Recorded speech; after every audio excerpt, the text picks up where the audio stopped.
इसका प्रीफेस देखेंगे, प्रीफेस किसने लिखा सर? सुप्रीम कोर्ट के वरिष्ठ अधिवक्ता गोपाल शंकर नारायण जी, उन्होंने लिखते हैं, our constitution was crafted by the finest and most emancipated minds of the time and thankfully not directed by the confused Nehruvian social policy that guided success governments। वो इनकी नेहरू जी की विचारधारा पर सवाल खड़ा करते हैं और उन्होंने लिखा है कि giants like B R. Ambedkar, B N. Rao, Sardar Patel, K M. Munshi Alladi debate provisions to protect the basic freedom.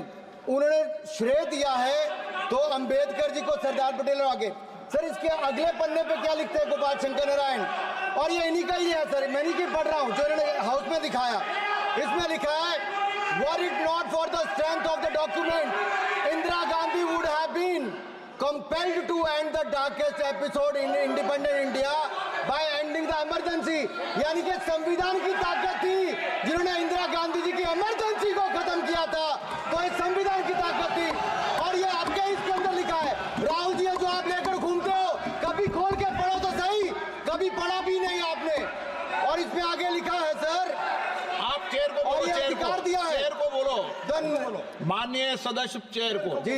अध्यक्ष जी, ये जो राहुल जी कॉपी लेकर घूमते, इसी पे लिखा है कि इंदिरा गांधी जी की यातनाएं और इमरजेंसी को खत्म किया तो बाबा साहब अम्बेडकर के संविधान ने गरीब से गरीब व्यक्ति को उसका काम दिया।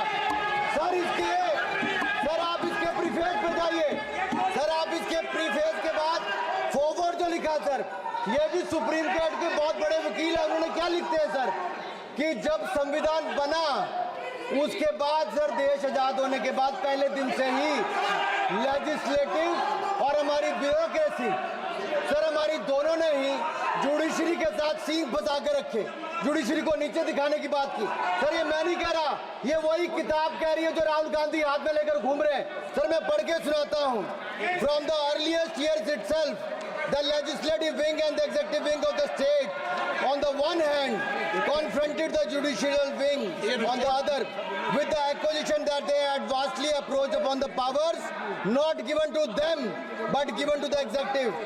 The then law minister on 28th October 1976 issued a strident warning to the judges of the Supreme Court and I quote, sir मैं quote कर रहा हूँ, an atmosphere of the confrontation was sought to be created by those whose duty it was to see that they did not encroach upon the field which did not legitimately belong to them. Nothing should be left undone now to ensure that such a situation did not recur.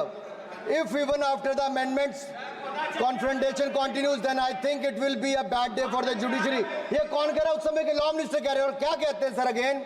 We are trying to save them from the temptation to intrude into the powers which do not belong to them. What we are doing today is not to save the people from the judges. ये कह रहे हैं, we are trying not to save the people from the judges, but really enabling the judges to save them from themselves. This was said during the emergency which hit the nation like tsunami and brought about the realization the constitution could not be subverted. Sir अगर ये संविधान जो बाबा साहब अम्बेडकर ने दिया उसी ने देश को बचाया, राहुल जी कभी इसको पढ़कर देखिए, गांधी परिवार और कांग्रेस पार्टी का पूरा कारनामे इसके अंदर लिखेंगे, कैसे आपने धज्जियां उड़ाई, एक तो एक। दूसरा ये जो कहते हैं बीजेपी के लोगों को सर ये मनगढ़ंत आरोप, सर ये अंगूठा काटने की बात करते हैं, इनके राज में सिखों के गले काटे गए, सिखों के ऊपर कत्लेआम किया गया, सिखों के बाद दंगे सबसे ज्यादा हुए तो कांग्रेस के समय हुए, और आपको देश से माफी मांगनी है। अगर आज भी नहीं मांगेंगे तो संविधान जितना मर्जी जेब में डालिए, आप संविधान को जेब में लेकर घूमते सर, इन्होंने संविधान को तार-तार करने का काम किया है, इनको देश से माफी मांगनी चाहिए।